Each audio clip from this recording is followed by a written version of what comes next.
महोदय, ये चर्चा जो है, ये चर्चा एक और तो हमारे संविधान के कारण हमारा देश इतना कितना आगे बढ़ा इसका जनता को एहसास कराएगी। दूसरी ओर हमारे संविधान की मूल भावनाओं के कारण ही 75 साल में लोकतंत्र के मूल पाताल तक गहरे गए हैं, इसका भी एहसास होता है।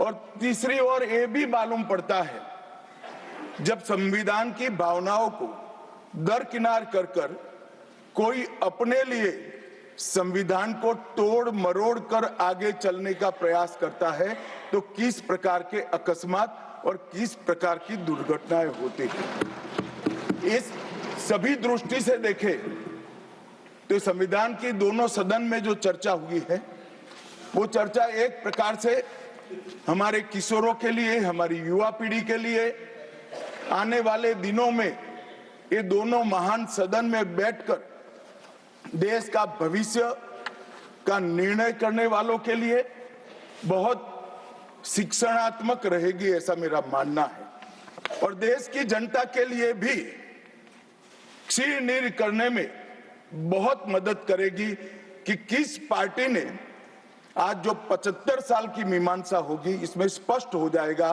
किस पार्टी ने जब जब जनता ने शासन अपने वो पार्टी के हाथ में दिया, संविधान का सम्मान किया है या नहीं किया है। मान्यवर, बहुत लंबी आजादी की लड़ाई के बाद हम आजाद हुए। जब हम आजाद हुए तब दुनिया भर के कई राजनीतिक पंडितों ने कई आगाहियां की थी कि ये देश बिखर जाएगा, शायद बन ही नहीं पाएगा। कुछ लोगों ने ऐसी आगाही की थी कि यहां डेमोक्रेटिक वैल्यू प्रस्तापित हो ही नहीं पड़ सकते, एकता हो ही नहीं सकती और ये देश आर्थिक रूप से कभी भी आत्मनिर्भर नहीं हो पाएगा। और आज जब 75 साल के समय के बाद संविधान को स्वीकार करने के बाद पीछे मुड़कर देखते हैं, तो सरदार पटेल का मैं धन्यवाद करना चाहता हूं कि सरदार साहब के अथक परिश्रम के कारण आज देश एक होकर मजबूती से दुनिया के सामने खड़ा।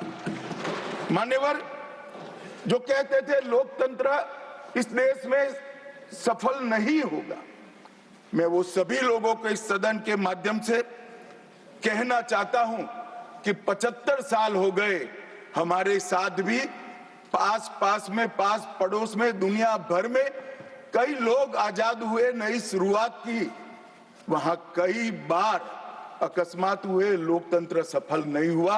हमारा लोकतंत्र आज पाताल तक गहरा पहुंचा है। अनेक परिवर्तन रक्त की एक बूंद बहाए बगैर हमने करे हैं और विचारधाराओं के आधार पर भी परिवर्तन करे हैं। अनेक तानाशाहों के गुमान, अभिमान और अहंकार को चूर चूर करने का काम इस देश की जनता ने किया है, मगर लोकतांत्रिक तरीके से किया है। और मान्यवर, जो कहते थे कि हम आर्थिक रूप से आत्मनिर्भर नहीं हो पाएंगे, उनको भी हमारी जनता ने, हमारे संविधान की खूबसूरती ने जवाब दिया है। हम आज दुनिया का 5वां अर्थतंत्र बनकर सम्मान के साथ, और ब्रिटेन जिन्होंने सालों तक हम पर राज किया, और ये जो मैंने तीनों आगाही कही वहीं से पक्ष विपक्ष में से आई थी, आज ब्रिटेन भी अर्थतंत्र की तालिका में हमारे पीछे खड़ा है। मान्यवर, ये हम सब के लिए गौरव लेने का पल है, हम सब के लिए बोध लेने का भी पल है और हम सब के लिए संकल्प लेने का भी पल है। और ये सदन जे आपने लगभग 80 से ज्यादा सांसदों को मान्यवर बोलने का मौका दिया, 31 घंटे की चर्चा हुई और ये चर्चा में सभी भाव पक्ष या विपक्ष से कहीं न कहीं प्रकट हुए। मान्यवर, आज मैं जब यहाँ आया हूँ तब ये बात कहना चाहता हूँ कि आज हम जिस मुकाम पर खड़े हैं, उस मुकाम पर महर्षि अरविंद और स्वामी विवेकानंद की वो भविष्यवाणी सच होती दिखाई पड़ती है कि भारत माता अपने दैदीप्यमान ओजस्वी स्वरूप से जब खड़ी होगी तब दुनिया की आंखें चकाचौंध हो जाएगी और पूरी दुनिया वो रोशनी से भारत की ओर देखेगा। वो दिन सच होगा, इसके नजदीक काफी मजल हमने काट ली है। मान्यवर, हमारा संविधान सभा की रचना और संविधान की रचना की प्रक्रिया, ये तीनों एक प्रकार से समग्र विश्व के सभी संविधानों में अनूठे हैं, अलग प्रकार के रहे हैं। हमारे यहाँ दुनिया का सबसे ज्यादा विस्तृत लिखित संविधान चर्चा के सभी हमारे पारंपरिक लक्षणों को पार करते हुए हमने किया। इस संविधान सभा में 299 सदस्य रहे, 22 धर्म जाति समुदाय के सदस्य रहे, हर प्रिंसली स्टेट का प्रतिनिधित्व रहा, हर राज्य का प्रतिनिधित्व रहा। एक प्रकार से समावेशी प्रतिनिधित्व के साथ भारत का भविष्य तय करना, मतलब संविधान को रचने की हमारी प्रक्रिया आगे बढ़ी। 2 वर्ष 11 माह और 18 दिन तक अहर्निश चर्चा चलती रही, विस्तृत चर्चा चलती रही। देश के भविष्य, देश चलाने के नियम और देश की परंपरा को समाहित करते हुए देश को आगे ले जाने का संकल्प इतनी विस्तृत चर्चा के बाद बना। 13 समितियों में कार्य विभाजन किया गया, 7 सदस्यीय ड्राफ्टिंग समिति बनी और जनता के अभिप्राय के लिए भी शायद ही दुनिया का कोई ऐसा संविधान होगा जिसका ड्राफ्ट पूरी जनता को कमेंट्स के लिए दिया गया और कमेंट्स पर भी बहुत डिटेल चर्चा कर उचित बदलाव भी किए गए। इतनी लोकतांत्रिक परंपरा से और प्रक्रिया से बना हुआ हमारा संविधान 295 अनुच्छेद, 22 भाग और 12 अनुसूचियों में बटा है और ये सभी संविधान के अनुच्छेद, भाग और अनुसूचियां वो विश्व में कोई भी संविधान से ज्यादा उदात्त और उत्तुंग मानव मूल्यों का सृजन करने वाले रहे हैं। मान्यवर, इसलिए हम सबको इस पर गर्व है और हम सब ये संविधान को हमेशा मस्तक झुकाकर प्रणाम करते हैं। मैं एक विशेष उल्लेख करना चाहूंगा मान्यवर, नंदलाल बोस जो गुरुवर टैगोर के अंतेवासी थे, बहुत बड़े कलाकार थे, इन्होंने 4 वर्ष का समय लेकर संविधान को सजाने का काम किया और उन्होंने जो संविधान लिखा गया था इसके अनुरूप घटनाओं को संविधान के अंदर उकेरने का भी काम किया। इतिहास, धर्म, संस्कृति और परंपरा, सबसे मानव जीवन के उच्च मूल्य देने वाली सभी संदेशों को, घटनाओं को उन्होंने चित्र रूप में यहाँ पर उकेरा। यहाँ पर भगवान राम का चित्र भी मिलेगा, बुद्ध और महावीर का भी मिलेगा, दशम पिता गोविंद सिंह जी का भी चित्र मिलेगा, गुरुकुल हमारी शिक्षा नीति कैसी होनी चाहिए इसका संदेश भी मिलता है, राम सीता लक्ष्मण वो एक प्रकार से हमारे अधिकारों का चित्रण करते वक्त दिखाए गए, भगवत गीता के संदेश का चित्र भी दिया, शिवाजी और लक्ष्मीबाई को भी यहाँ पर स्थान देकर देशभक्ति के उत्तुंग पाठ हमें पढ़ाए। नालंदा यूनिवर्सिटी हमारी प्राचीन शिक्षा पद्धति का हमें स्मरण कराती है और नटराज जीवन में बैलेंस कैसे होना चाहिए वो बैलेंस के सिद्धांत को भी प्रतिरूपित करता है। मैंने आज थोड़ा यहाँ आने से पहले क्या क्या चर्चा हुई राज्यसभा में, उसमें हमारे एक सम्मानीय सदस्य ने कहा कि चर्चा का स्तर कितना नीचा हो गया है कि यहाँ चित्रों की चर्चा हो रही। मान्यवर, अगर संदेश लेना नहीं आता तो संविधान का भी कोई उपयोग नहीं। ये सारे जो चित्र लगाए हैं वो हमारे हजारों साल से चलने वाले हमारे राष्ट्र के जीवन को उद्घोषित करने वाले, और कोई ये न समझे कि हमारा संविधान दुनिया के संविधानों की नकल है। हाँ, हमने हर संविधान का अभ्यास जरूर किया है, क्योंकि हमारे यहाँ तो ऋग्वेद में कहा गया, हर कोने से हमें अच्छाई प्राप्त हो, शुभ विचार प्राप्त हो और शुभ विचार को स्वीकारने के लिए मेरा मन खुला हो। मान्यवर, हमने सबका सबसे अच्छा लिया है, मगर हमारी परंपराओं को नहीं छोड़ा है। पढ़ने का चश्मा अगर विदेशी है तो संविधान में भारतीयता कभी नहीं दिखाई देती। और मैं मानता हूं कि जिसने भी संविधान को सिर्फ शब्दों में छापा है और चित्रों को निकाल दिया है, उन्होंने संविधान की भावनाओं के साथ छल किया है। चित्र बगैर का संविधान अधूरा संविधान। मान्यवर, इसके अंदर संविधान सभा में राजेंद्र प्रसाद जी, राजेंद्र बाबू अध्यक्ष बने, डॉक्टर BR आंबेडकर, सरदार पटेल, जवाहरलाल नेहरू, श्रीमान काजू, KT Shah, Iyengar, Maulana Azad, Shyama Prasad Mukherjee, doctor Radhakrishnan, KM Munshi, ऐसे विद्वानों ने अनेक चर्चाओं में हिस्सा लेकर संविधान को समृद्ध और संपूर्ण बनाने का काम किया। परंतु इतना ही नहीं, संविधान सभा के जो सदस्य थे, इसके अलावे भी विवेकानंद, महर्षि अरविंद, महात्मा गांधी, गोपाल कृष्ण गोखले, तिलक महाराज, वीर सावरकर, लाला लजपत राय और राष्ट्र, लोकतंत्र और हमारी परंपराओं में उच्च मूल्यों को स्थापित करने वाले हर महापुरुष की भावनाओं का ये महापुरुष ने उल्लेख कर कोई न कोई सिद्धांत को प्रस्तापित किया है। मान्यवर, जब इतने सारे मनुष्यों का अच्छा विचार जिस संविधान में हो, उसको सफल होना ही था।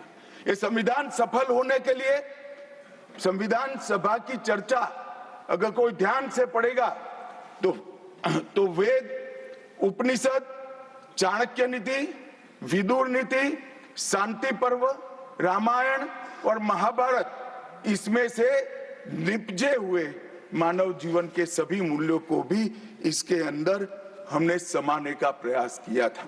मान्यवर, 75 साल हो गए संविधान को किस प्रकार से हमारे राजनीतिक दलों ने और हमारी पॉलिटिकल पार्टियों के साथ साथ हमारी सरकारों ने भी किस प्रकार से आगे बढ़ाया, इसकी भी चर्चा जरूर होनी चाहिए।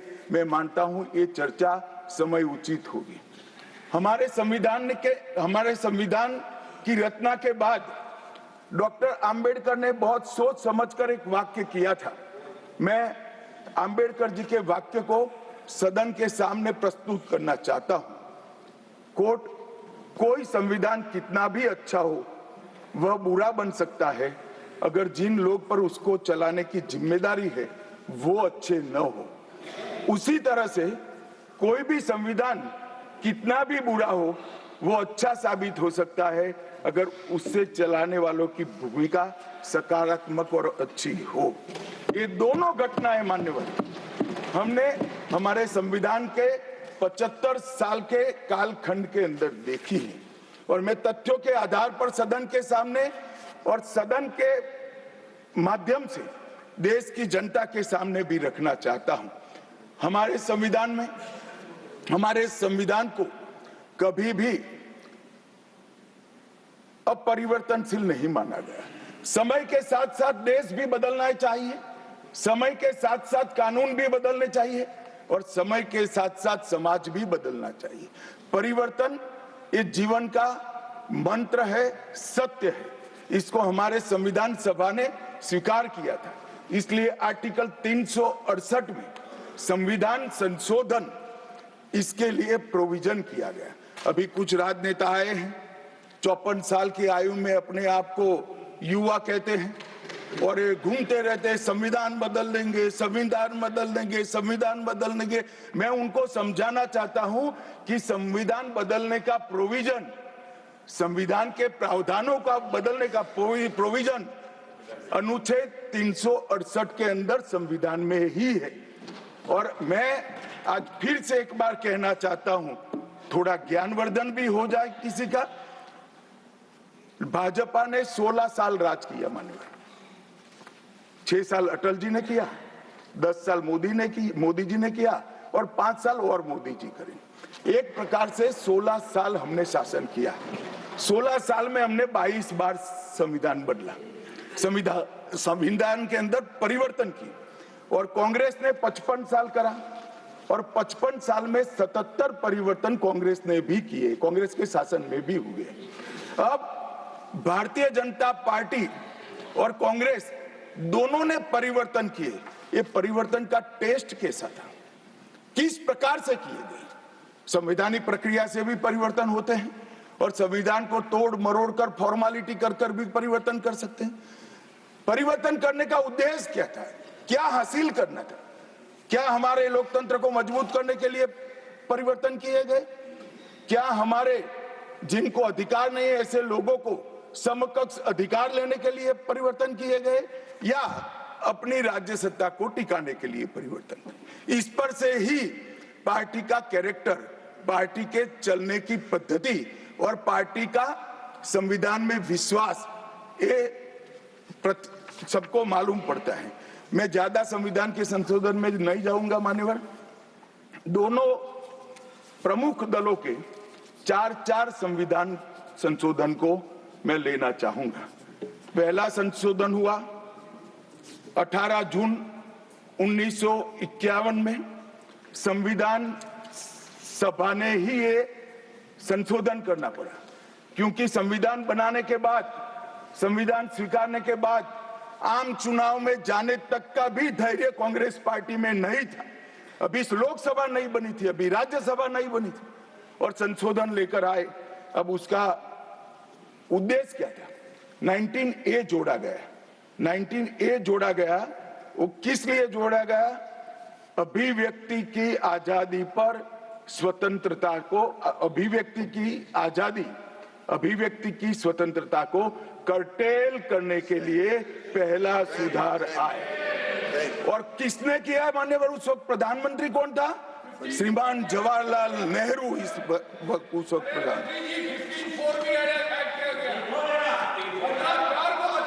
आप बता चुके। अब मान्यवर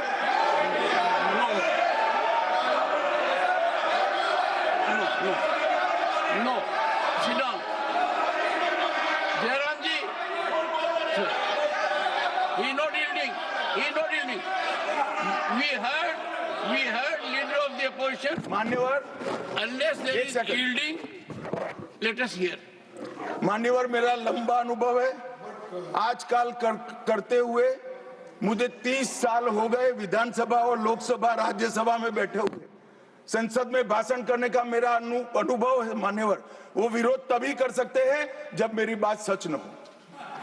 अगर मेरी बात सच नहीं हो तो बताए वो संविधान संशोधन नंबर 1, अब सुनिए, संविधान संशोधन नंबर 1 वो अभिव्यक्ति की आजादी को कर्टेल करने के लिए ही लाया गया था और जवाहरलाल नेहरू के लिए लाया गया। मान्यवर, 24वां संविधान संशोधन, 24वां संविधान संशोधन जवाहरलाल नेहरू जी की सुपुत्री इंदिरा जी उस वक्त प्रधानमंत्री थी। पार्टी तो वही सत्ता में थी, कांग्रेस पार्टी।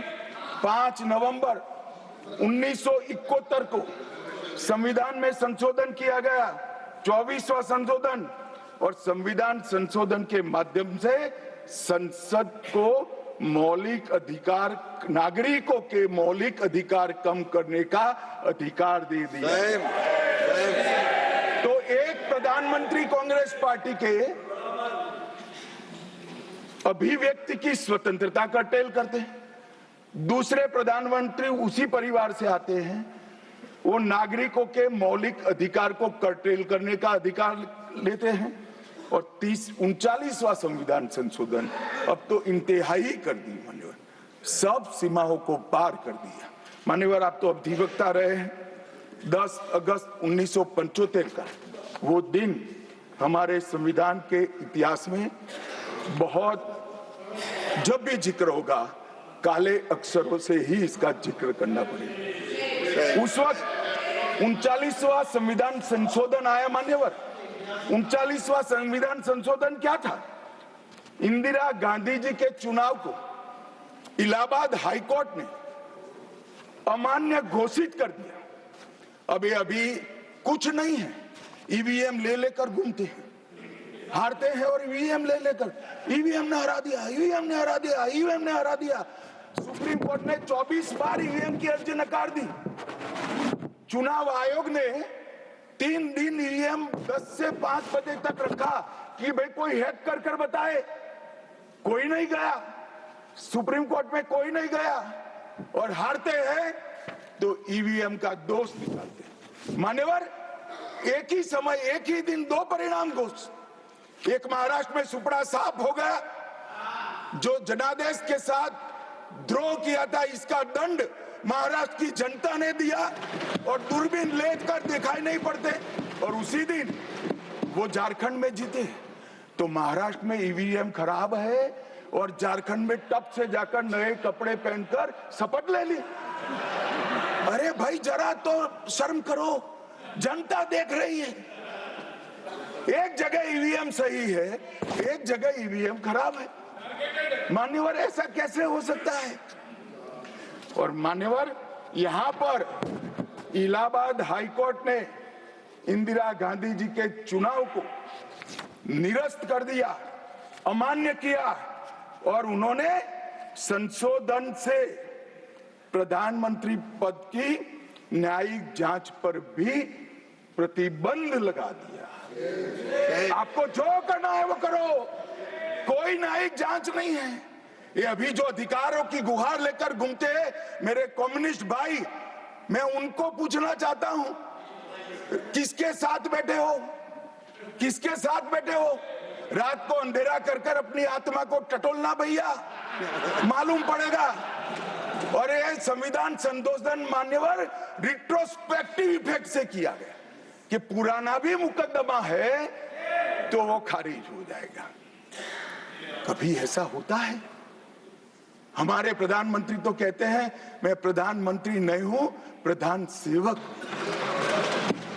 और कोई कहता है कि मुझ पर मुकदमा नहीं हो सकता, मैं शासक हूं, शासक के खिलाफ उंगली नहीं उठाई जाती।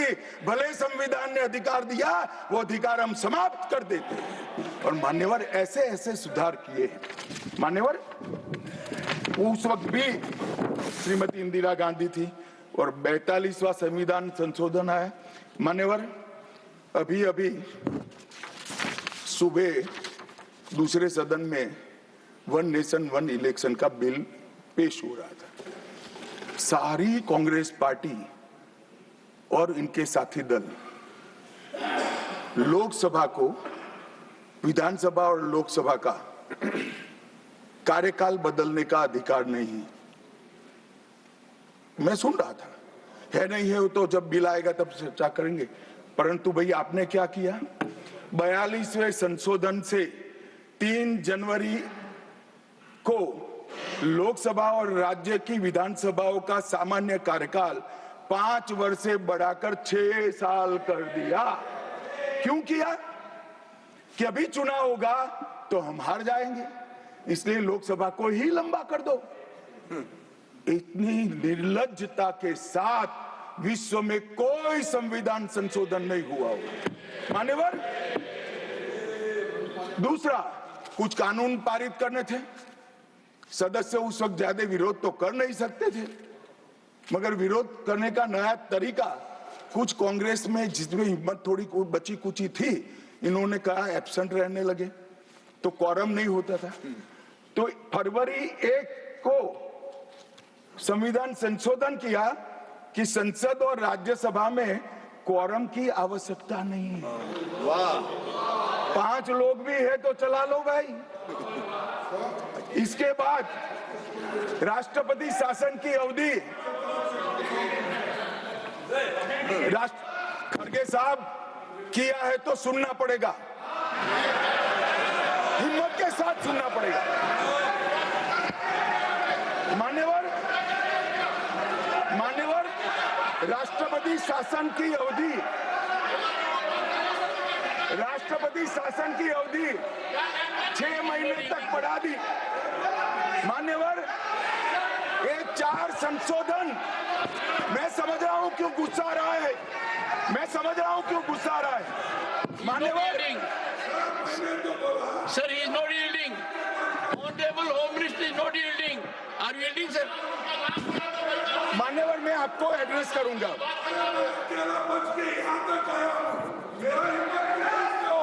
तुम तो कायर हो, मान्यवर, तुम लड़ाकू हो। Okay. मान्यवर, What the मैं आपको Honorable Home एड्रेस Minister करूंगा। will go on record. What the Honorable Home Minister said. खड़गे जी, मैं आपका बहुत सम्मान करता हूं। आपकी हाजिरी वहां दर्ज कर दी गई है। कृपया बैठे, मुझे बोलने दीजिए।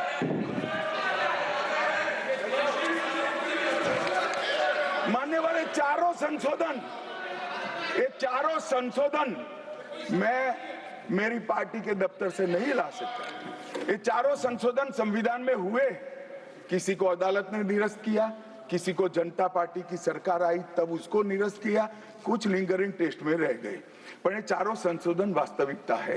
ये 4 संशोधन से कांग्रेस पार्टी की संविधान सुधार करने की मंशा क्या है? एक में हम पर केस न हो, दूसरे में हम चुनाव हारने वाले तो समय बढ़ा देना, तीसरे में मेरे पर जांच नहीं हो सकती, और चौथे में नागरिकों के संविधान प्रदत्त अधिकारों को समाप्त करें।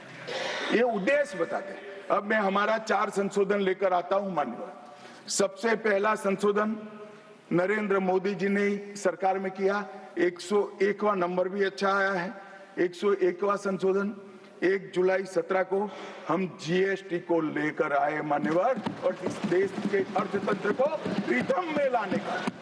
कश्मीर से कन्याकुमारी और कामाख्या से द्वारका तक विशाल फैले हुए देश को जीएसटी के तहत 100 अलग-अलग बिक्री करके कानूनों को समाप्त कर लोगों की हालाकी खत्म कर एक कानून लाने का काम नरेंद्र मोदी जी ने किया, और वो लोगों की भलाई की।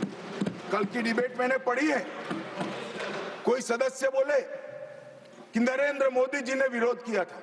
मैं रिकॉर्ड पर कहता हूं, हाँ, नरेंद्र मोदी जी ने विरोध किया था। किस मुद्दे पर किया था? आप जीएसटी तो लाना चाहते थे, मगर राज्यों को कंपनसेशन की गारंटी देना नहीं चाहते थे। हम जीएसटी भी लाए और राज्य को विकास दर के हिसाब से कंपनसेशन की गारंटी भी दी। इतना ही नहीं, गारंटी का 10 साल तक पालन करने का काम भी भारतीय जनता पार्टी की नरेंद्र मोदी सरकार ने किया। हम संशोधन लाए देश के अर्थतंत्र को सुचारू बनाने के लिए।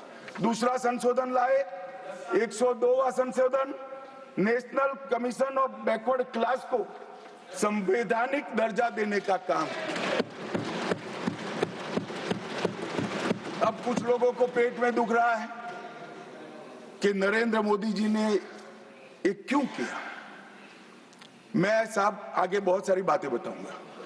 नरेंद्र मोदी जी इसलिए कर पाए कि आपने नहीं किया था। अगर आप ये कर देते तो मोदी जी के तो भाग्य में ही नहीं आता।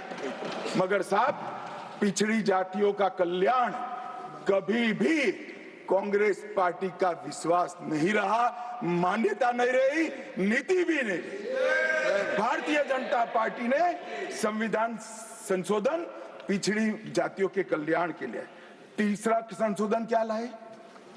130वां संशोधन 12 जनवरी 19, किसी भी जिनको आरक्षण का फायदा नहीं मिलता है, ऐसी जाति के गरीब से गरीब बच्चों को 10% आरक्षण देने का फैसला। गरीब कल्याण और गरीबी हटाओ की बातों सालों तक करी, सूद नहीं मिली, समय नहीं मिला, विचार नहीं आया। ये विचार नरेंद्र मोदी जी को आया और गरीबों को, बच्चों को 10% आरक्षण पूरे देश भर में मिला। मान्यवर, 105वां संशोधन, ओबीसी की पहचान करने के लिए केंद्र के पास अधिकार थे। अब मैं बताना चाहता हूं, इतने बड़े विशाल देश में 140 करोड़ की जनसंख्या में पिछड़ी जातियों का पिछड़ापना क्या कोई एक केंद्र सरकार कर सकती है? फेडरल स्ट्रक्चर की बात करते हैं, मगर अब तक केंद्र सरकार के पास ही रहा था। नरेंद्र मोदी जी ने कहा इसके कारण पिछड़ा समाज को अन्याय होता है। आगे से ये संविधान संशोधन करने के बाद 10 अगस्त 2021 के बाद पिछड़ापन का निर्णय करने का अधिकार राज्य की सरकारों को देने का काम नरेंद्र मोदी। और मान्यवर, सबसे अंतिम संशोधन में पांचवा कहना चाहता हूं, 106वां संशोधन, और मैं तो क्रम में बोला हूं, एक भी काटा नहीं। 101, 102, 103, 104, 105, 106 सभी के सभी जन कल्याण के लिए।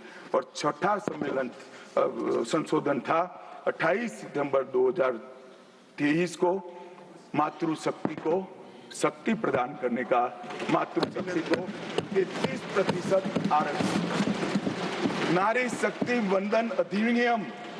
मान्यवर, मैं आज आपके माध्यम से पूरे सदन से और पूरे सदन के माध्यम से देश भर की 140 करोड़ की जनता को कहना चाहता हूं कि जब इस दोनों सदन में 33% नारी शक्ति बैठेगी, संविधान निर्माताओं की कल्पना पूरी हो जाएगी। मान्यवर, इनकी आत्मा को बहुत शांति मिलेगी। इसके अलावा भी हम कई कानून लेकर आए। हम कानून लाए ट्रिपल तलाक को निरस्त करने का। अब ये कहते हैं आपकी वोट बैंक की राजनीति है। मान्यवर, सुप्रीम कोर्ट का कोई वोट बैंक होता है क्या? सुप्रीम कोर्ट तो चुनाव नहीं लड़ती है, जजों को चुनाव नहीं लड़ना है। ट्रिपल तलाक समाप्त करना चाहिए और साहबानों को मुआवजा देना चाहिए। दोनों जजमेंट सुप्रीम कोर्ट ने अलग अलग समय पर दिए थे, परंतु वोट बैंक की राजनीति हम नहीं कर रहे हैं। वोट बैंक की राजनीति कर कर मुस्लिम बहनों के साथ इतने साल अन्याय करने का काम एक कांग्रेस पार्टी ने किया। हमने तो ट्रिपल तलाक समाप्त कर कर मुस्लिम माताओं को, बहनों को अधिकार दिया। आपका भी अधिकार आपके पति जैसे हैं, मगर देखिए साहब, ट्रिपल तलाक समाप्त हो गया, अभी कोई नहीं कहता अच्छा हुआ। कैसे कहेगा? एक उदाहरण पड़ा है, हमारे आरिफ मोहम्मद खान बेचारे मंत्री थे, अच्छे खासे मंत्री थे, फर्राटे की अंग्रेजी बोलते थे, बहुत पढ़े लिखे व्यक्ति थे, फारसी के विद्वान, उर्दू के विद्वान, हिंदी तो मातृभाषा। अब उन्होंने कहा कि साहबानों को मुआवजा देना चाहिए। मंत्री पद भी गया, सांसद पद भी गया, और बेचारे कई सालों तक संघर्ष करते। कौन बोलेगा? मान्यवर, इनका जो पद्धति है वोट बैंक की पॉलिटिक्स करने की पद्धति है। मान्यवर, 2020 में हम नई शिक्षा नीति लाए। पहली शिक्षा नीति आजादी के बाद आई है जिसका विरोध कम्युनिस्ट भी नहीं कर पाए। बाकी तो शिक्षा नीति आए और कम्युनिस्ट पार्टी विरोध न करे, ऐसा कभी हो सकता है? मुझे भी बड़ा आश्चर्य होगा कि प्रकृति बदल गई है या उनका सोच बदल गया है। खैर, जो भी हुआ, फिर मुझे किसी ने बताया कि आपने इतनी अच्छी शिक्षा नीति लाए हैं कि इसका विरोध करोगे तो लोग उनका विरोध करेंगे, इसलिए विरोध नहीं किया है। मान्यवर, जम्मू कश्मीर में आरक्षण देने का संशोधन विधेयक लाए और 3 नए आपराधिक कानून भी हम लेकर आए। हमारी क्रिमिनल जस्टिस सिस्टम के ये 3 कानून 160 साल बाद पहले अंग्रेजों ने बनाए थे, अंग्रेजों की पार्लियामेंट में बने थे। नरेंद्र मोदी जी ने, माननीय नरेंद्र मोदी जी ने बीएनएस, बीएनएसएस और बीएसए के माध्यम से हमारी संपूर्ण न्यायिक आपराधिक न्याय प्रणालिका को भारतीयकरण करने का काम नरेंद्र मोदी जी। और वो कानून जो अंग्रेजों को राज टिकाने के लिए बने थे, वो कानून को समाप्त कर कर हमारे संविधान ने हमारे नागरिकों को जो अधिकार दिए हैं, समय पर न्याय मिलना चाहिए, इसका करने का काम नरेंद्र मोदी जी ने किया। इस देश को गुलामी की मानसिकता से आजाद करने का काम कई सालों के बाद अगर किसी ने किया तो हमारे नेता नरेंद्र मोदी ने किया। और आप तो कई साल तक, अटल जी की सरकार आई, कई साल तक बजट शाम को 5:30 बजे रखते थे। क्यों शाम को 5:30 बजे रखते थे? क्योंकि इंग्लैंड की रानी के घड़ी में उस वक्त 11 बजते थे। आजादी के इतने सालों तक अंग्रेज की रानी के घड़ी से बजट रखने की आदत थी, वो भी किसी ने बदला तो भारतीय जनता पार्टी ने बदला, अटल बिहारी वाजपेयी। मान्यवर, संविधान के सम्मान की बहुत बातें हुई, मगर संविधान का सम्मान सिर्फ बातों में नहीं होना चाहिए, कृति में भी होना चाहिए, कर्तृत्व में भी होना चाहिए और कल्पना में भी होना चाहिए। जब कृति में नहीं है, कर्तृत्व में नहीं है, तो कल्पना में आ ही नहीं सकता। अभी मैंने इस चुनाव में अजीबोगरीब नजारा देखा मान्यवर, अजीबोगरीब नजारा था। आज तक इतने साल चुनाव हुए, किसी ने आम सभाओं में संविधान को लहराया नहीं। संविधान को लहराकर, झूठ बोलकर जनादेश लेने का कुत्सित प्रयास कांग्रेस पार्टी के नेताओं के माध्यम से। मान्यवर,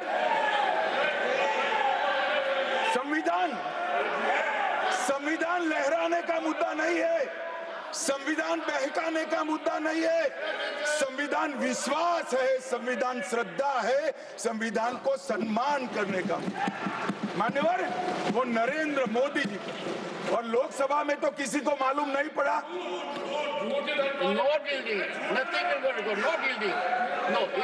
मान्यवर, लोकसभा में तो किसी को मालूम नहीं पड़ा, लोकसभा में तो किसी को मालूम नहीं पड़ा। जागरूकता थी। महाराष्ट्र में भी लहराने के अलावे बांटने गए तो एक पत्रकार के हाथ में भी आ गया, खोला तो मान्यवर पूरा कोरा था, अंदर कुछ लिखा ही नहीं था, प्रीएम्बल भी नहीं था। मान्यवर, इतना बड़ा छल,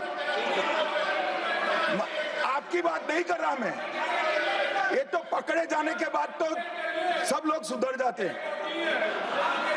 मान्यवर, 75 साल के इतिहास में, संविधान के आयुष्य में, संविधान के नाम पर इतना बड़ा छल मेरे जीवन में तो मैंने ना देखा है ना जाना। और कारण ढूंढते हैं कि क्यों हारे। मैं बता दूं कारण मत ढूंढिए, कमेटी की जरूरत नहीं है। संविधान और आरक्षण करते थे, लोग जान गए कि संविधान फर्जी लेकर घूमते हो तो लोगों ने हरा दिया। मान्यवर, ये प्रति जो लेकर घूमते हैं, इसमें गोखले साहब ने क्या लिखा है वो एक बार पढ़ लें। उन्होंने लिखा है कि इंदिरा जी और कांग्रेस पार्टी ने संविधान पर सबसे ज्यादा कठोर कुठाराघात करने का काम किया है। जो प्रति लेकर घूमते हैं ना, उसकी प्रस्तावना में लिखा गया। माननीय अध्यक्ष, माननीय सभापति महोदय,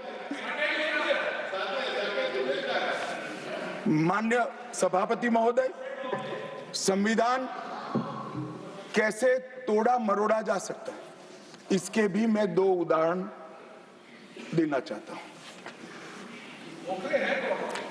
हमारे सेना के जवान, सुरक्षा दलों के जवान, वो हमारी मातृभूमि की 1 इंच भूमि पर जान देने के लिए तैयार है। सैकड़ों हजारों लोग शहीद हुए 1 इंच भूमि के लिए।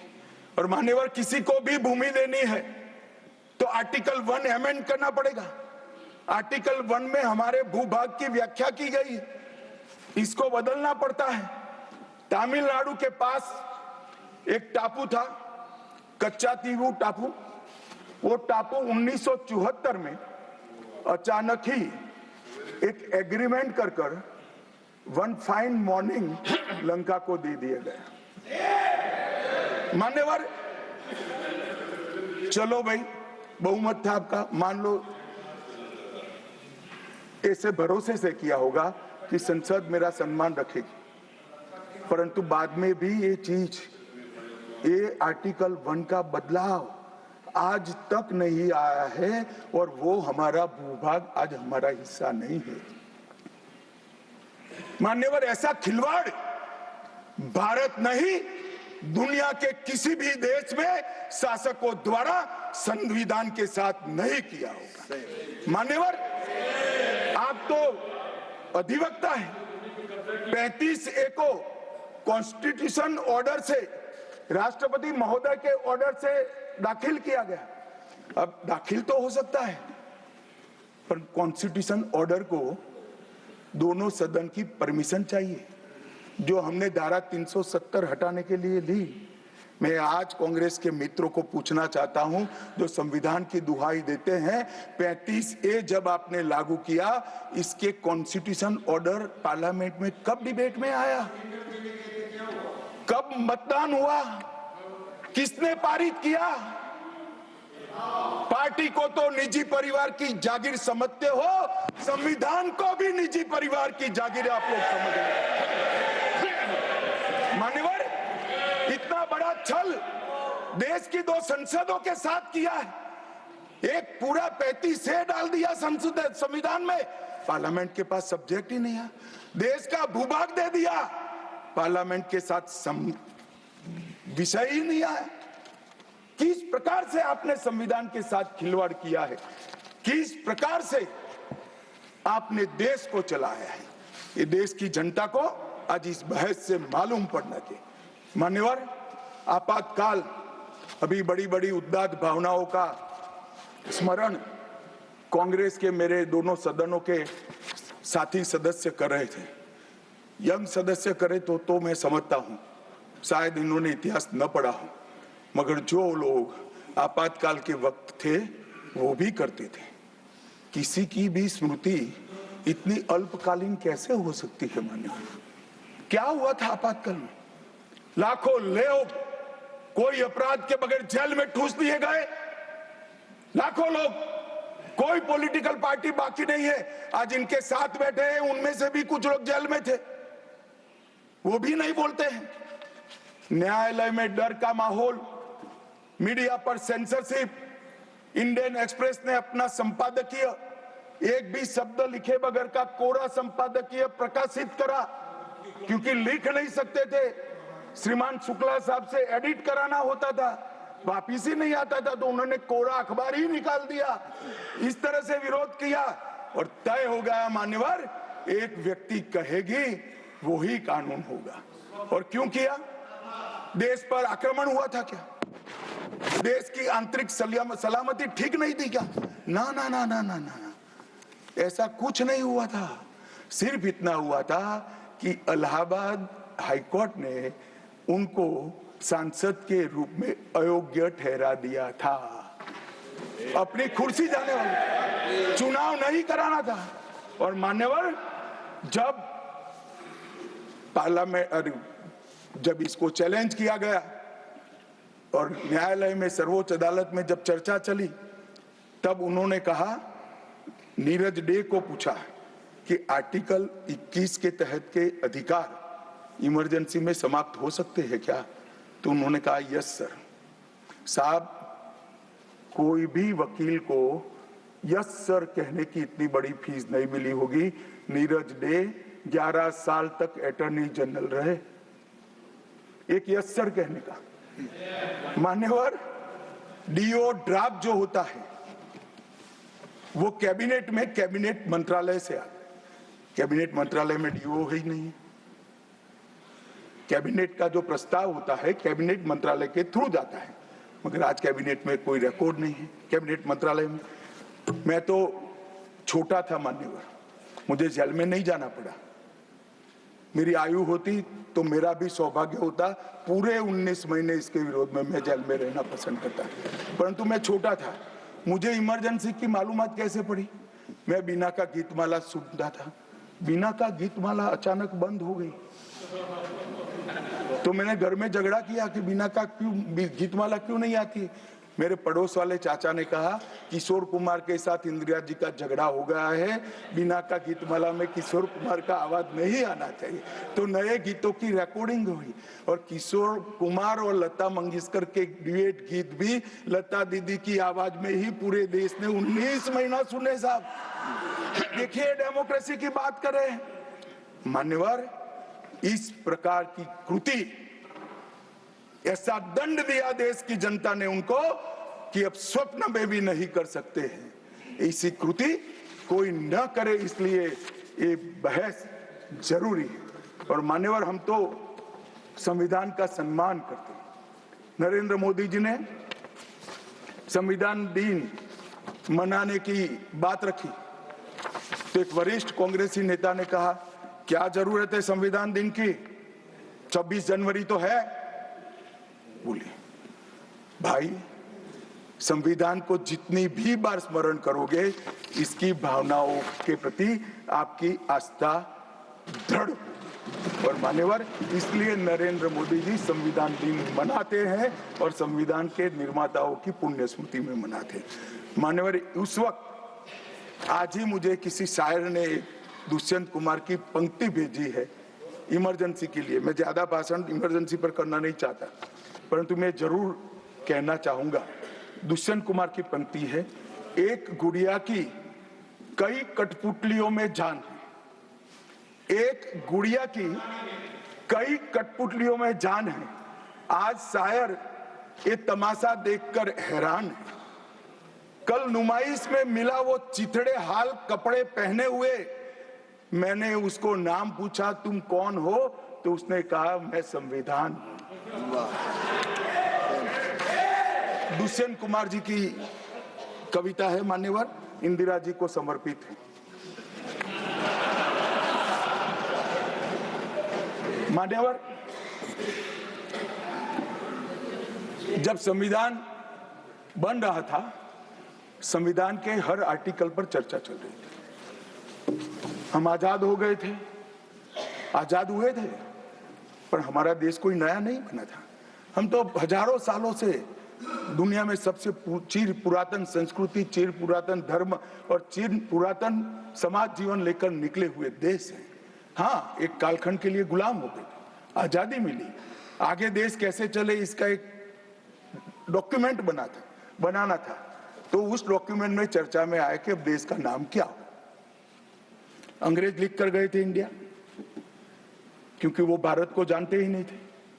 वहां जो प्रचलन में शब्द हो गए यूरोप में, वो शब्द उन्होंने हम पर थोप दिया था और गुलामी की मानसिकता ने इसको स्वीकार भी किया था।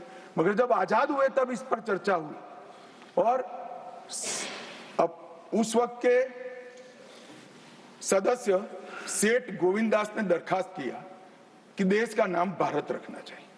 उस वक्त जवाहरलाल नेहरू ने कहा कि पीछे देखने की जरूरत नहीं है, भविष्य की ओर देखिए।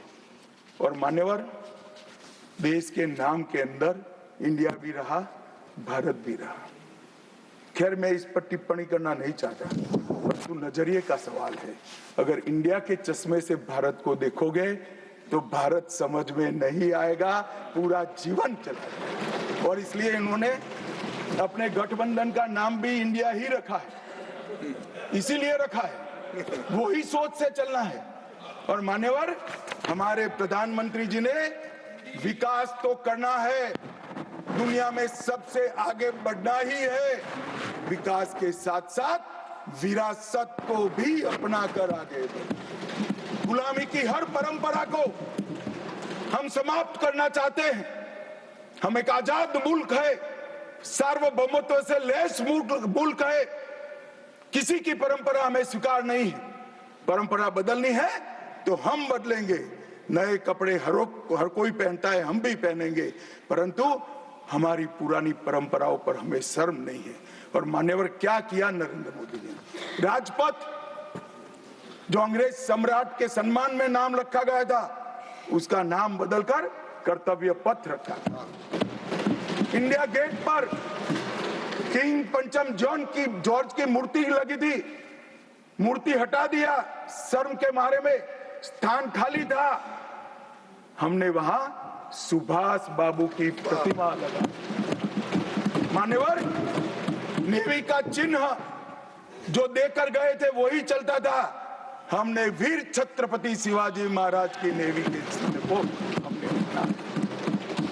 हमने भगवान बिरसा मुंडा की 150वीं जयंती को जनजातीय गौरव वर्ष के रूप में मनाया।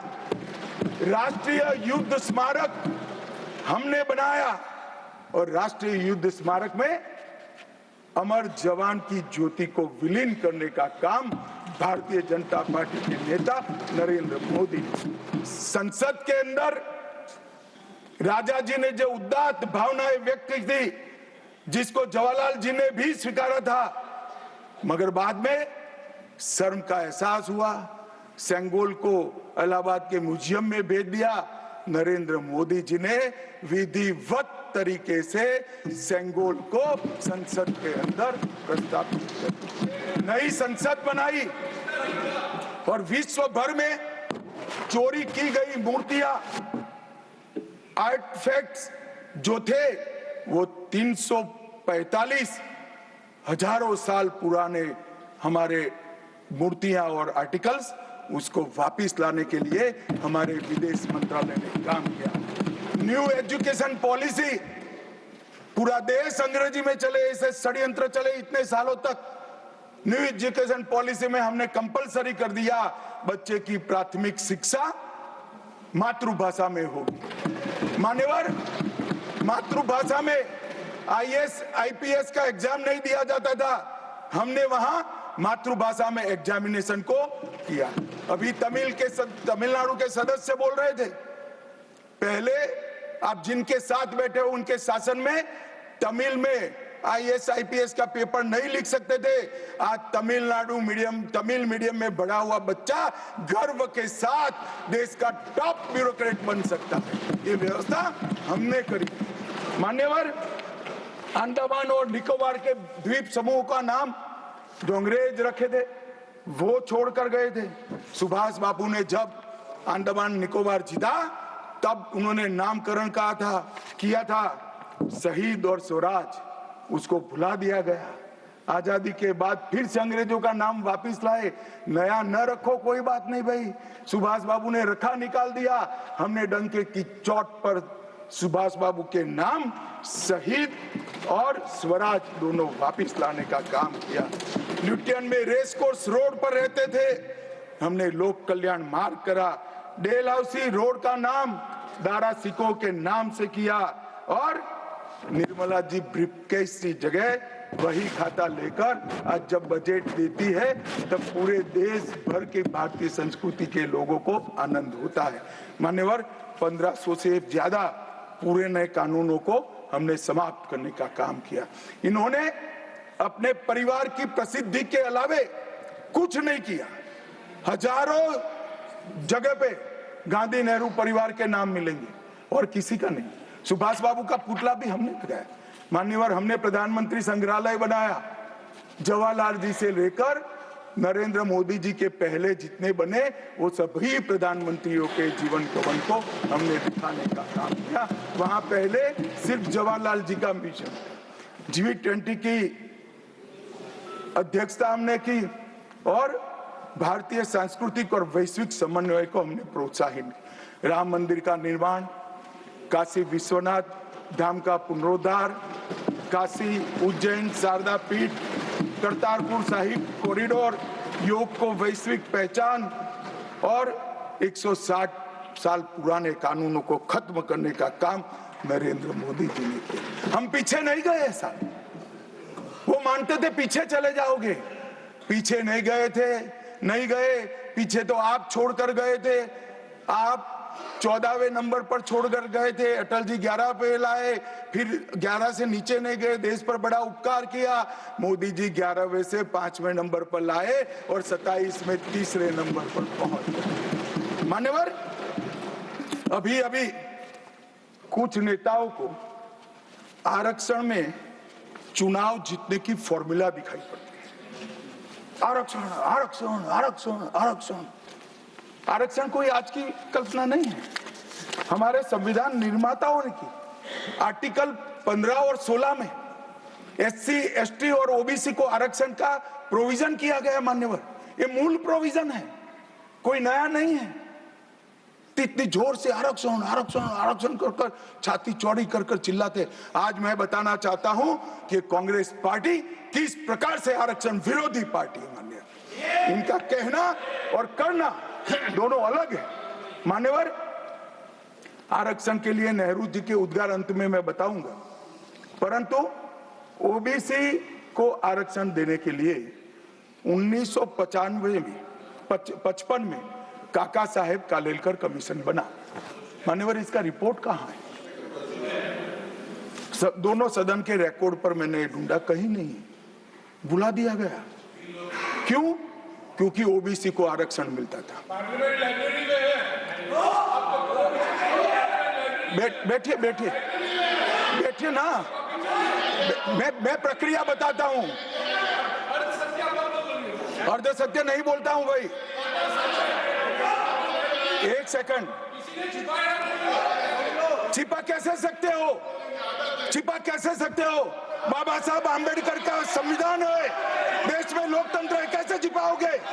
मान्यवर, कोई भी रिपोर्ट आता है, कोई भी रिपोर्ट आता है, अरे सुनो, अब कोई भी रिपोर्ट आता है उसको कैबिनेट के सामने रखना पड़ता है, फिर इस पर कार्यवाही जो की उसकी रिपोर्ट के साथ संसद के सामने रखना है। सही कह रहे हैं, उन्होंने संसद में लाने की जगह पुस्तकालय में रख दिया। ओबीसी का आरक्षण इन्होंने लाइब्रेरी में रख दिया। और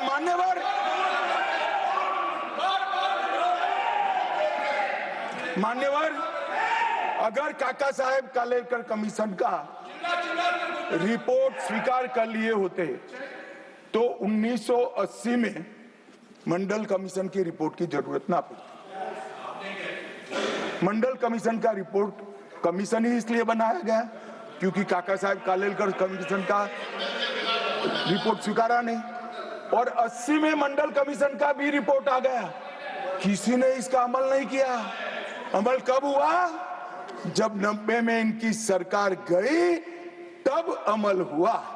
और मान्यवर, तब तक मंडल कमीशन के रिपोर्ट को भी ठंडे बस्ते में डाल दिया गया।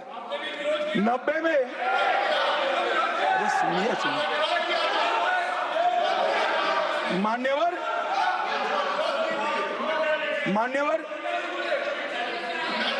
मंडल कमीशन के रिपोर्ट को जब स्वीकार किया गया, लोकसभा में प्रतिपक्ष के नेता थे श्रीमान राजीव गांधी। मैंने राजीव गांधी जी के सभी भाषणों को खंगाला। सबसे लंबा भाषण मंडल कमीशन के रिपोर्ट के विरोध करने के लिए किया है। और इन्होंने कहा पिछड़ों को आरक्षण देने से इस देश में योग्यता का अभाव हो जाएगा। अब ये तो आपके विचार है। मान्यवर, राजीव गांधी की स्पीच भी, श्री राजीव गांधी की स्पीच भी लोकसभा के रिकॉर्ड पर पड़ी है। लाइब्रेरी में आप जाते हैं, लोकसभा की स्पीच निकलवा कर नहीं पढ़ते। जयराम जी, पढ़ लीजिए एक बार। और नरेंद्र मोदी जी ने क्या किया मान्यवर? ओबीसी कमीशन को नरेंद्र मोदी जी ने मान्यता दी, पिछड़ा वर्ग का सम्मान किया, नेट, नीट, जेईई, उसमें ओबीसी का आरक्षण किया।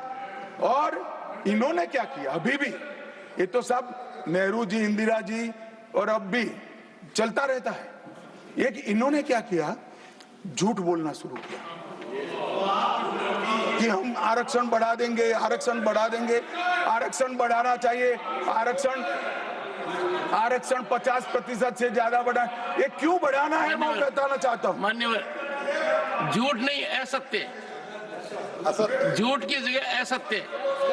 चलिए मान्यवर, आपने भी करेक्ट किया, खड़गे जी की बात को स्वीकार कर लेता हूं। उन्होंने झूठ नहीं बोला, वो सत्य से परे बोले हैं, वो नहीं बोलना चाहिए। मान्यवर, इन्होंने 50% से ज्यादा आरक्षण करने की वकालत की। मैं आज देश की जनता को कहना चाहता हूं कि देश के 2 राज्यों में धर्म पर आरक्षण अस्तित्व में है। धर्म के आधार पर आरक्षण ये गैर संवैधानिक है। मान्यवर, संविधान सभा की कोई भी डिबेट आरक्षण के प्रावधान करने वाले आर्टिकल की पढ़ लीजिए, इसमें स्पष्ट किया गया है कि कोई भी आरक्षण धर्म के आधार पर नहीं हो सकता। आरक्षण पिछड़ापन के आधार पर।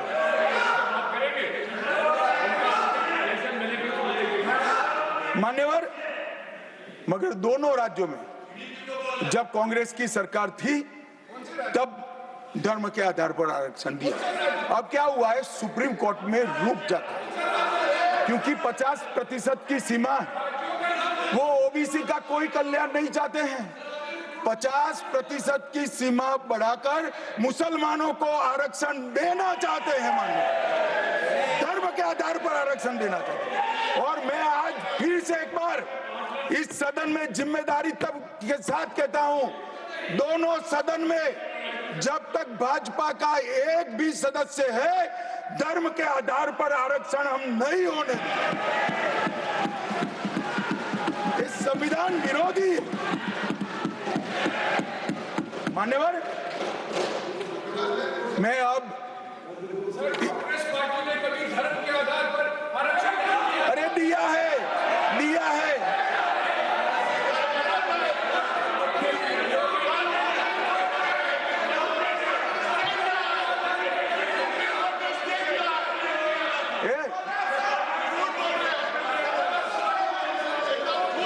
मान्यवर, इससे तो ये बच जाएंगे, मगर मैं रिकॉर्ड पर से कुछ कोट अनकोट कहना चाहता हूं जो संविधान सभा की चर्चा का रिकॉर्ड है। जवाहरलाल नेहरू जी ने कहा, मैं ये देखकर सचमुच आश्चर्यचकित हूं कि नियुक्तियों में आरक्षण के सिद्धांत को कितनी देर तक ले जा रहा है, मतलब कितना बढ़ा रहे हैं। मुझे नहीं लगता कि ये बिल्कुल अच्छा है। ऐसा लगता है कि मुदलियार और ब्राह्मणों के सिवा लगभग सभी जातियों को पिछड़ा वर्ग में शामिल कर देंगे। मान्यवर, सरकारी सेवाओं में आरक्षण के लिए इनके विचार थे। मैं इस बात से चिंतित हूं कि सरकारी सेवाओं में नियुक्ति के लिए जिस तरह से बहुत सारी जातियां और समूहों के आरक्षण के प्रस्ताव आते हैं, ये बहुत बुरी प्रवृत्ति है। इससे सरकारी कामकाज और आम तौर पर विकास और सार्वजनिक जीवन में गिरावट आएगी। मान्यवर, ये इनके विचार है, आज तक नहीं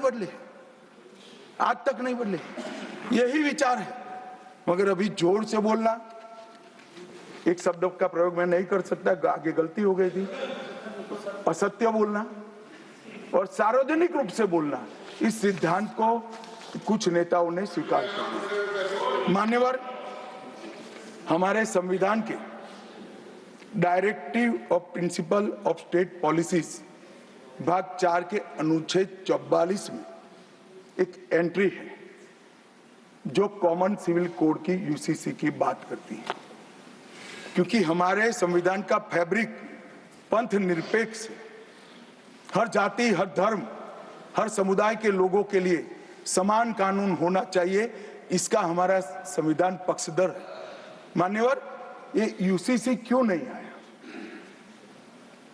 यूसीसी इसलिए नहीं आया कि संविधान सभा समाप्त होने के बाद, चुनाव होने के बाद, पहले प्रधानमंत्री जवाहरलाल नेहरू जी मुस्लिम पर्सनल लॉ लेकर आए और यूसीसी नहीं आया।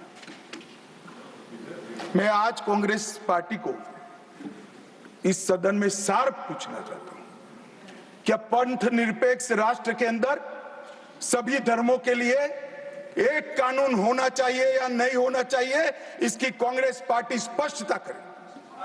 क्या आप मुस्लिम पर्सनल लॉ का समर्थन करते हैं? और मान्यवर, इससे बड़ा छलावा नहीं हो सकता। मान्यवर, इससे बड़ा छलावा नहीं हो सकता। इन्होंने हिंदू कोड बिल भी ला दिया। हिंदू कोड बिल उठाकर देख लिए। हम तो नहीं चाहते कि हिंदू न्याय शास्त्र के आधार पर इस देश का कानून बने, अभी के जीवन के मूल्यों के आधार पर कानून बनना चाहिए। मगर हिंदू कोड बिल में एक भी पुरानी हिंदू न्याय व्यवस्था का कोई नामो निशान नहीं है। हिंदुओं को बुरा न लगे इसलिए मुस्लिम पर्सनल लॉ दिया, तो सामान्य कानून को हिंदू कोड बिल बना दिया। मान्यवर, चलो मैं तो कहता हूं कि खड़गे जी और जयराम जी कह रहे हैं कि भाई पर्सनल लॉ का अधिकार मिले तो हमें आपत्ति नहीं है, तो फिर पूरा सरिया लागू करिए। क्रिमिनल में क्यों सरिया निकाल दिए? बताओ भाई, क्या चोरी करे इसके हाथ काट दोगे? कोई इससे जगद्य महिला के साथ अपराध करे तो पत्थर मारकर मार दोगे? देशद्रोही को रोड पर सूली चढ़ाओगे? तो विवाह के लिए, निकाह के लिए पर्सनल लॉ, वारिस के लिए पर्सनल लॉ और क्रिमिनल सरिया क्यों नहीं भाई? अगर उनको देना ही है तो पूरा ही दे देते, पूरा दे देते। मान्यवर, ये इन्होंने तुष्टीकरण की शुरुआत वहीं से करी है। मुस्लिम पर्सनल लॉ इस देश में संविधान आने के बाद तुष्टीकरण की शुरुआत। आर्टिकल 14 और 15 का ये भंग है। अंबेडकर जी, लोहिया जी, के.एम. मुंशी, एच.वी. कामत, ये सब ने इसका विरोध किया है। 1973 से 16 तक 11 बार देश की सुप्रीम कोर्ट ने यूसीसी लाने का आग्रह देश की और राज्य की सरकारों ने किया है। आप नहीं ला सकते, तुष्टीकरण से ऊपर नहीं उठते। बैठिए, मैं बताता हूं। मान्यवर, हमने ही उत्तराखंड में भारतीय जनता पार्टी की सरकार ने यूसीसी लाया। हमारा काम करने का तरीका, मैं आपके माध्यम से दिग्विजय सिंह को कह रहा हूं। वो कहते हैं कौन रोकता है? हम खुद रोकते हैं।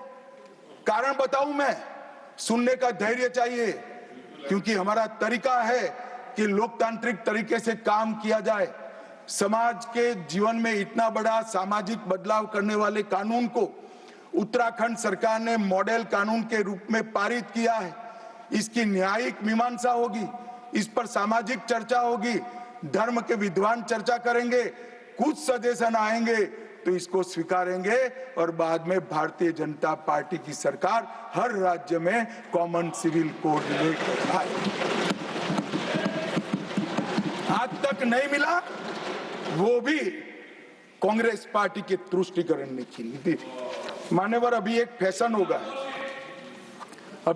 होगा है, अंबेडकर अंबेडकर अंबेडकर अंबेडकर अंबेडकर अंबेडकर। इतना नाम अगर भगवान का लेते तो 7 जन्मों तक स्वर्ग मिल जाता।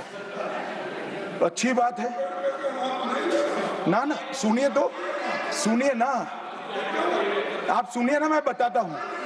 हमें तो आनंद है कि अंबेडकर का नाम लेते हैं। अंबेडकर का नाम अभी 100 बार ज्यादा लो, परंतु साच अर्थ में अंबेडकर जी के प्रति आपका भाव क्या है ये मैं बताता हूं। मान्यवर, अंबेडकर जी को देश की पहली कैबिनेट से इस्तीफा क्यों दे दिया?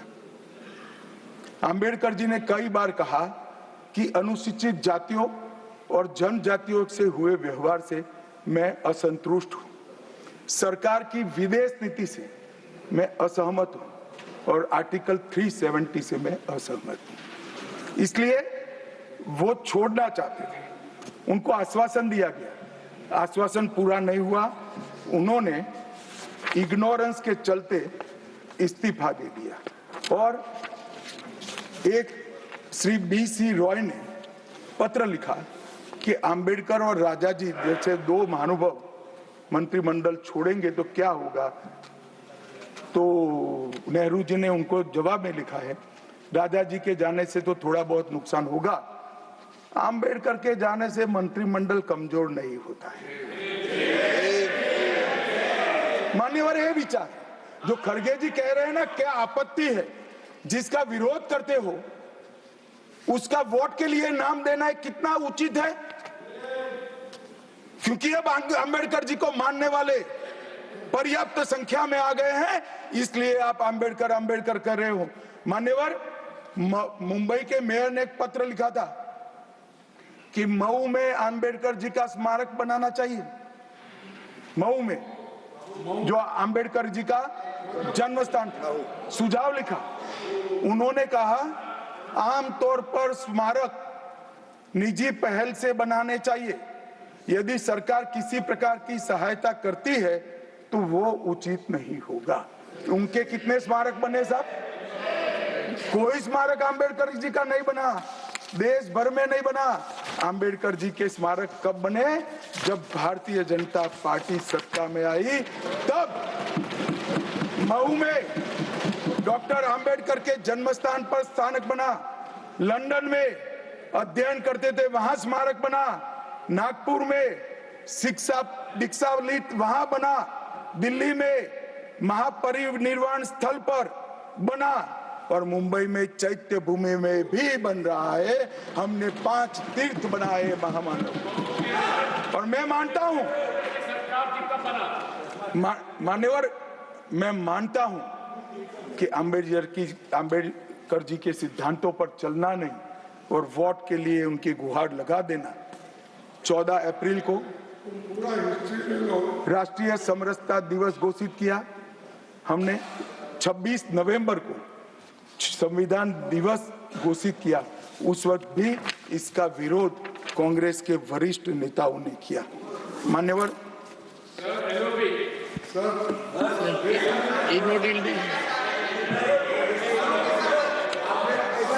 मान्यवर 370 पर कई बार चर्चा हुई है। मैं ज्यादा कहना नहीं चाहता। सब जानते हैं कि एक टेम्पररी प्रोविजन को अनौरत संतान की तरह अपनी गोदी में 70 साल तक कांग्रेस ने खिलाने का काम किया और 370 हटाने के लिए लोहे का जिगर चाहिए। और जब देश के प्रधानमंत्री नरेंद्र मोदी जी 2019 में फिर से प्रधानमंत्री बने, एक ही झटके से इसी सदन में 370 और 35 को समाप्त। इसी सदन में कहते थे खून की नदियां बह जाएगी। खून की नदियां छोड़ो, कंकड़ चलाने की किसी की हिम्मत नहीं है। कंकड़। और मान्यवर क्या हुआ? इसके बाद क्या हुआ? 35,000 पंचायत के सदस्य आजादी के बाद पहली बार चुनकर आए। 2 करोड़ 11 लाख एक वर्ष में पर्यटक आए। पत्थरबाजी शून्य हो गई। आतंकवादी घटना 92% कम हो गई। एरिया डोमिनेशन बढ़ा। 33 साल के बाद घाटी में थिएटर में रात्रि का शो चल रहा है। 34 साल के बाद ताजिया का जुलूस निकला। पहाड़ी, गुर्जर, बकरवाल और वाल्मीकि को आरक्षण मिला और घाटी के हर घर पर हर घर तिरंगा अभियान भी चला। श्रीनगर में फॉर्मूला 4 कार रेसिंग हुई। लाल चौक पर तिरंगा शान से फहरता है और दुनिया का सबसे ऊंचा रेलवे आर्च भी आज चिनाब नदी पर बन रहा है।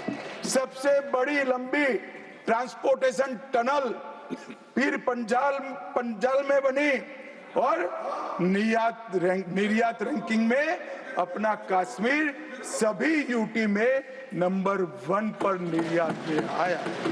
मान्यवर 80,000 करोड़ पाकिस्तान से आए हुए विस्थापित, घाटी से भगाए गए विस्थापित और पश्चिमी पाकिस्तान से आए हुए विस्थापित को 80,000 करोड़ दिया और 1,19,000 करोड़ का निवेश आज आ गए। मान्यवर 370 के रहते 70 साल में 12,000 करोड़ का निवेश आया था। अब 5 साल के अंदर 1,19,000 करोड़ का। G20 के डेलीगेट्स भी वहां गए। अमरनाथ यात्रा में 4.5 लाख यात्रियों ने अपनी श्रद्धा व्यक्त की और कुपवाड़ा के शारदा देवी मंदिर में 600 वर्ष के बाद पहली बार दीपावली मनाने का काम। मान्यवर ये कहते हैं 370 हटाने से क्या हुआ? मैं बताता हूं, आपकी तुष्टीकरण की दुकान बंद हो गई है। तुष्टीकरण बंद हो गया। मान्यवर आज संविधान के आर्टिकल 124 में न्यायपालिका की व्यवस्था के लिए हमारा जिक्र है। कांग्रेस पार्टी की सरकारों ने आर्टिकल 124 की भावनाओं के साथ किस तरह से खिलवाड़ किया है वो मैं आज सदन के माध्यम से सभी सदस्यों को और देश को बताना चाहता हूं। पहला मामला 1973 में जब संसद और सुप्रीम कोर्ट के बीच में न्यायिक पुनरावलोकन जुडिशियल रिव्यू के लेकर संघर्ष हुआ, तब उसको समाप्त कर देने का काम कांग्रेस पार्टी ने किया और इसके बाद में केशवानंद भारती ने फिर से इसको रिस्टोर किया। फैसले से नाराज होकर, फैसला तो चलो पक्ष में भी आता है, खिलाफ भी आता है, हमारे खिलाफ भी कई फैसले आते हैं, क्या कर सकते हैं, मानना चाहिए, हमारी संवैधानिक व्यवस्था है, आर्टिकल 124 कहता है। परंतु कांग्रेस ने क्या किया, 3 वरिष्ठ न्यायाधीश जस्टिस JM सेलत, KS हेगड़े और AN ग्रोवर, तीनों को प्रमोशन से महरूम कर सजा देकर चौथे न्यायाधीश को प्रमोशन देने का काम करा, जिसके कारण ये 3 सज्जनों ने अपना अपमान महसूस करते हुए संविधान की सुरक्षा के लिए इस्तीफा देकर घर पे जाना पसंद किया। ये किया है मैंने। दूसरा मामला 76 में ADM जबलपुर बनाम शिवकांत शुक्ला, ये बार बार दोहराना चाहिए, 140 करोड़ लोगों को रट हो जाना चाहिए जिससे कोई हिम्मत ना कर सके इमरजेंसी डालने की। हर बच्चे को रटाना चाहिए कि तानाशाहों को क्या करना चाहिए। मान्यवर ADM जबलपुर,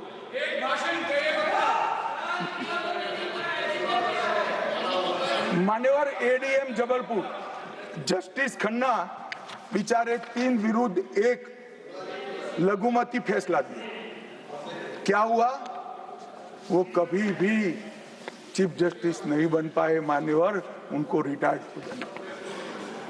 ADM जबलपुर और उसके बाद में तीसरा मामला कॉलेजियन प्रणाली को एक साथ इन्होंने 18 उच्च न्यायालय के न्यायाधीशों का ट्रांसफर कर दिया, जिसमें 4 मुख्य न्यायाधीश भी थे।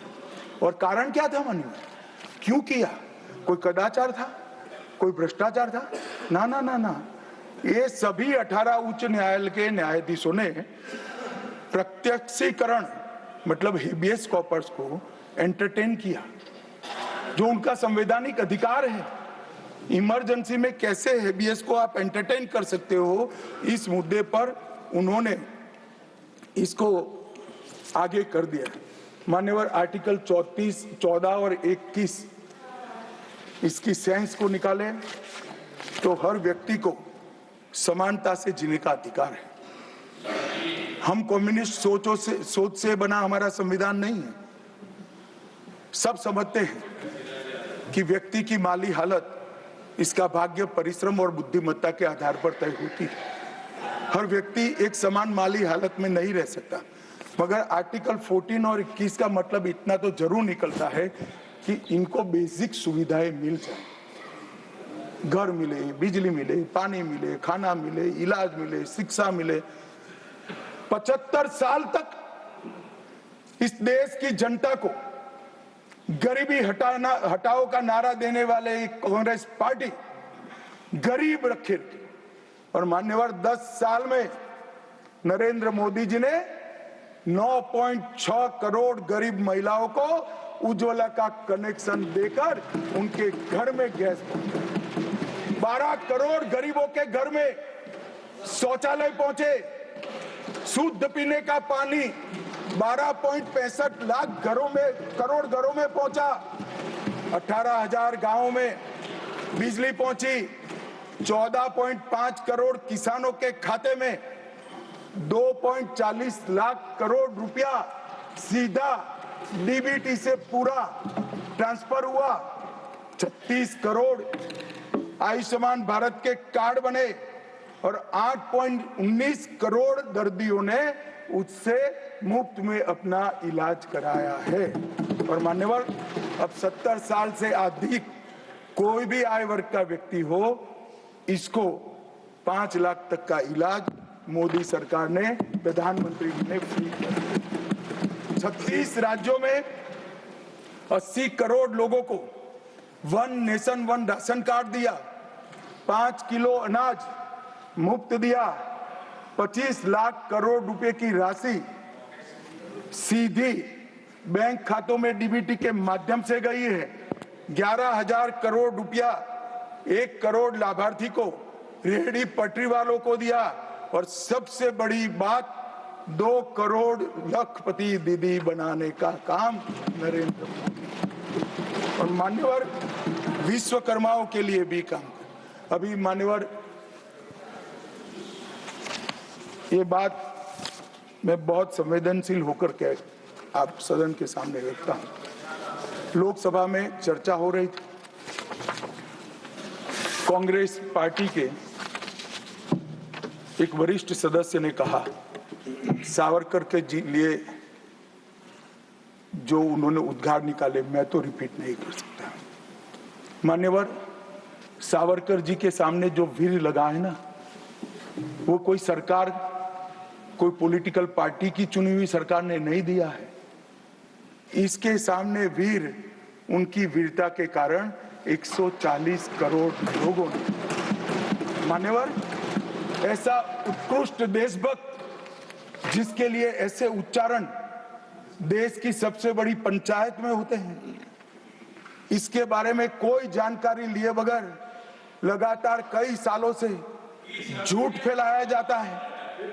मैं आज रिकॉर्ड पर कहना चाहता हूं मान्यवर,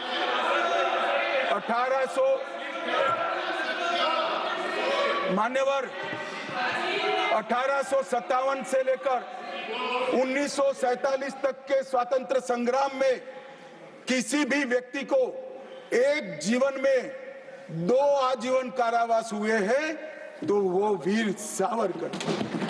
मध्य दरिये में देश को आजादी दिलाने के लिए टॉयलेट तोड़कर दरिया में छलांग लगाने का साहस किसी में था तो वीर सावरकर। एक ही जेल में 2 भाई काला पानी की सजा काट रहे थे, 10 साल तक भाई एक दूसरे को देखे नहीं। ऐसा वीर परिवार पूरे देश में दूसरा नहीं। मान्यवर आज सावरकर जी की एक उक्ति में यहां पर कहना चाहता हूं। उनका एक मराठी में वाक्य है, तुझ साठी मरण ते जनन, तुझ बिन जनन ते मरण। इसके आगे है, हे मातृभूमि तेरे लिए मरण मृत्यु ही जीवन है और तेरे बिना जीवन मेरे लिए मृत्यु से भी कठिन।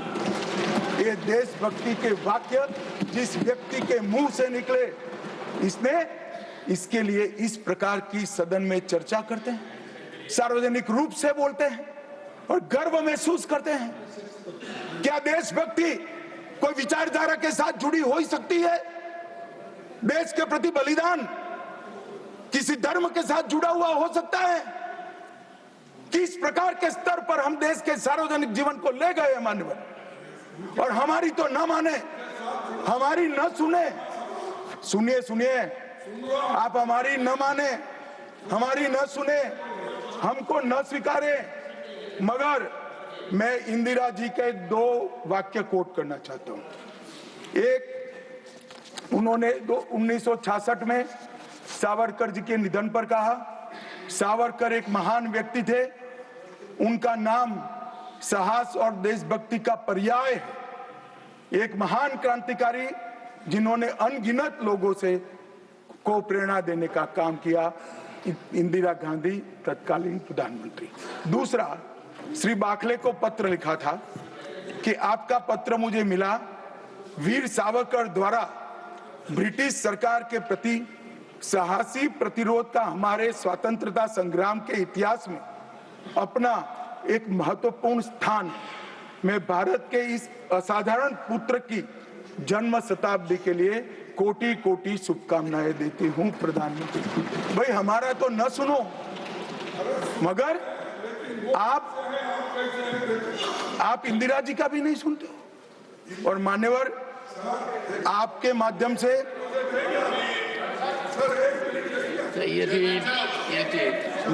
ना सब बीच में नहीं जगह होती।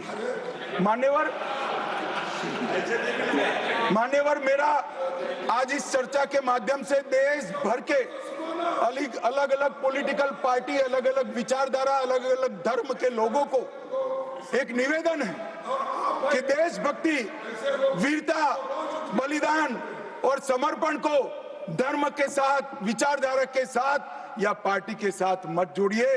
जो वीर होता है वो वीर होता है, कोई भी पार्टी में जो होता है। जो देशभक्त होता है वो देशभक्त होता है, कोई भी विचारधारा का होता है। और जो बलिदान देता है वो बलिदान ही देता है, किसी भी धर्म के अंदर जन्म लिया हो। मान्यवर, ये बहुत नीचा विचार है, एक स्तर से नीचा विचार। और मैं चाहता हूं कि आज की चर्चा से देश की जनता इस प्रकार के चीजों का जवाब मांगना शुरू करे। मान्यवर, कांग्रेस पार्टी ने, हमारे संविधान ने 3 चीजों को, हर आर्टिकल का हार्द निकालेंगे तो कहीं ना कहीं इसे और जाएगा। 3 चीजों को हमारे संविधान ने नहीं स्वीकारा, क्योंकि हम लोकतंत्र में हैं, परिवारवाद नहीं होना चाहिए, पंथ निरपेक्ष राष्ट्र है इसलिए तुष्टीकरण नहीं होना चाहिए, और जन कल्याणकारी राज्य है इसलिए भ्रष्टाचार नहीं होना चाहिए। मुझे कई बार लगता है कि कांग्रेस पार्टी क्यों संविधान का सम्मान नहीं करती है, मगर जब ये 3 शब्द मैंने पढ़े तो मुझे मालूम पड़ा कि अगर वो संविधान की भावनाओं का संविधान करेंगे, सम्मान करेंगे, तो तुष्टीकरण, परिवारवाद और भ्रष्टाचार तीनों को छोड़ना पड़ेगा। इसके बगैर उनका अस्तित्व टिक ही नहीं सकता। परंतु एक व्यक्ति गरीब के घर से जन्म लेकर आता है, चाय बेचने वाला बेटा, जिसकी सास पुश्तों में न आगे कोई राजनीति में है ना कोई पीछे है, एक गरीब है मान्यवर, और तुष्टीकरण को नहीं मानता है। ऐसा आदमी जब 2014 में देश का प्रधानमंत्री बना, इन्होंने देश की राजनीति को तुष्टीकरण, परिवारवाद और भ्रष्टाचार के नासूर को हमेशा के लिए। और मुझे किसी ने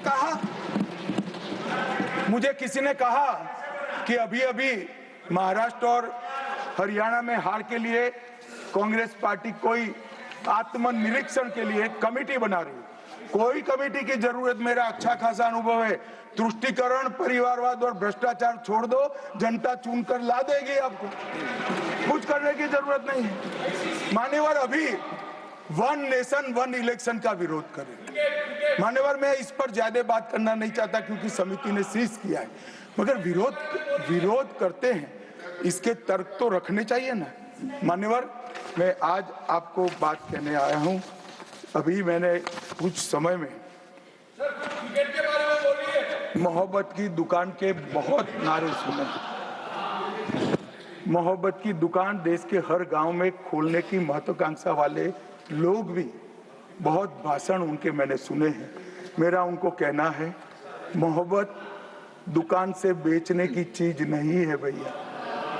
मोहब्बत प्रचार की चीज नहीं है। मोहब्बत दिल में बसाने का जज्बा है, और मोहब्बत दूसरों को महसूस कराने का लम्हा है। अगर इतना समझ जाएंगे तो और कोई तकलीफ नहीं पड़ेगी। मान्यवर, अंत में मैं इतना कहना चाहता हूं कि आजादी के अमृत महोत्सव में इस देश के प्रधानमंत्री जी आजादी के अमृत महोत्सव को बहुत अच्छे तरीके से एक वेल डिजाइन मैनर में मनाने का निर्णय किया। पूरे लाखों कार्यक्रम हुए। इसका मीन निकालते, इसका हार्द निकालते तो आता है 3 उद्देश्य सामने आते हैं। बालकों, बच्चे, युवा और जनता को आजादी के 90 वर्ष लंबे आजादी के संग्राम के इतिहास की जानकारी देना।